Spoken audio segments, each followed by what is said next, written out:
নমস্কার বন্ধুরা, রমা হেসেলে সবাইকে স্বাগত। আমি রমা আবারও চলে এসেছি একটি নতুন রেসিপি নিয়ে। আজ আমি কাঁচা আমের টক ঝাল মিষ্টি আচার বানাই দেখাবো আপনাদেরকে।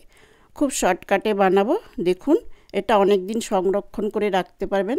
এখানে আমি আম নিয়েছি। দেখুন, কাঁচা আম কেটে ভালো করে পরিষ্কার করে ধুয়ে শুকনো করে একটু কাপড় দিয়ে মুছে রেখেছি আমগুলোকে।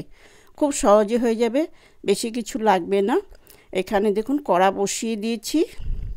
কড়া বসিয়ে এখানে আমি একটু জল দিয়ে নিচ্ছি। আমগুলোকে একটু ভাপ দেব। ভাপটা দেব এই জন্য, একটু টকটা, আমটা একটু টক বেশি আছে, একটুখানি ভাপ দেবে। এবং ওটা আমি চোচা শুদ্ধ দিয়েছি তো আমের, সেই চোচার কালারটা একটু চেঞ্জ করব।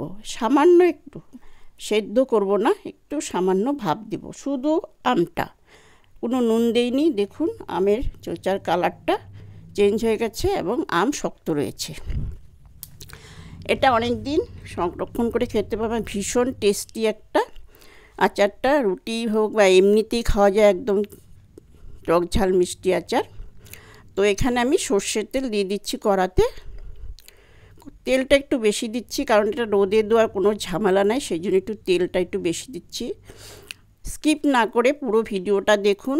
যারা নতুন এসছেন তারা আমার ভিডিওটা সাবস্ক্রাইব করে দিবেন প্লিজ, এবং পাশে থাকবেন। পাশে থাকা বেল আইকনটা একটু ক্লিক অন করে দিবেন। যখনই আমি যেটা নতুন রেসিপি দেব আপনারা পেয়ে যাবেন। আর পুরনো বন্ধুদের জন্য রইল অনেক অনেক অসংখ্য ধন্যবাদ আমার পাশে থাকার জন্য এবং আমার সহযোগিতা করার জন্য।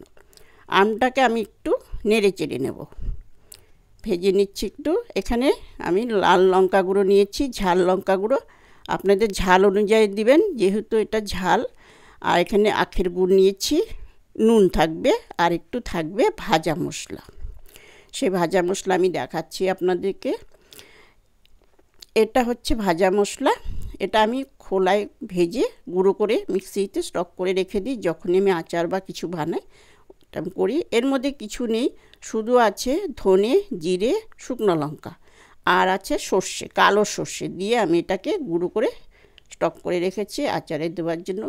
এখানে আমি কিছুটা নিয়েছি, সেটা দেব, আর বাকি আরেকটু লাগবে সেটাও আমি দেব। তো এখানে আমি লঙ্কা গুঁড়োটা দিয়ে দিচ্ছি, তা আপনাদের ঝাল অনুযায়ী দেবেন। এবং মশলাটাও দিয়ে দিচ্ছি। নুনটা আমি এখন দেব না, কারণ নুনটা যদি আমি এখন দিই তাহলে আমার আমটা গলে যাবে। নুনটা আমি লাস্টে দেব।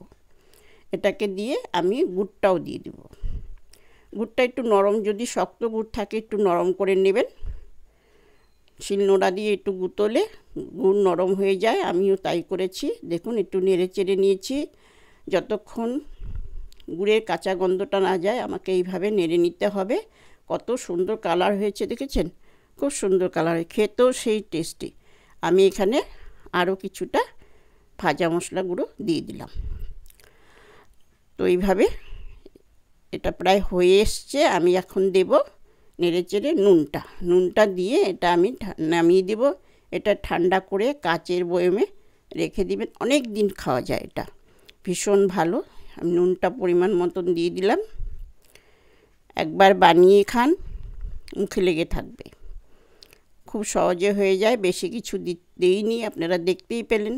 এটা আমার হয়ে গেছে। এখন এটা নামিয়ে আমি ঠান্ডা করে নিচ্ছি। দেখুন এরকম হয়ে গেছে, আঠা আঠো ভাব হয়ে গেছে। কালারটা কত সুন্দর হয়েছে। আশা করি আপনারা বানাবেন। দেখুন আমার আচার রেডি। আবারও বলছি, ভালো লাগলে লাইক, শেয়ার, কমেন্ট অবশ্যই করবেন, সাবস্ক্রাইব করে দিবেন, পাশে থাকবেন। অনেক অনেক ধন্যবাদ। থ্যাংক ইউ, ভালো থাকবেন।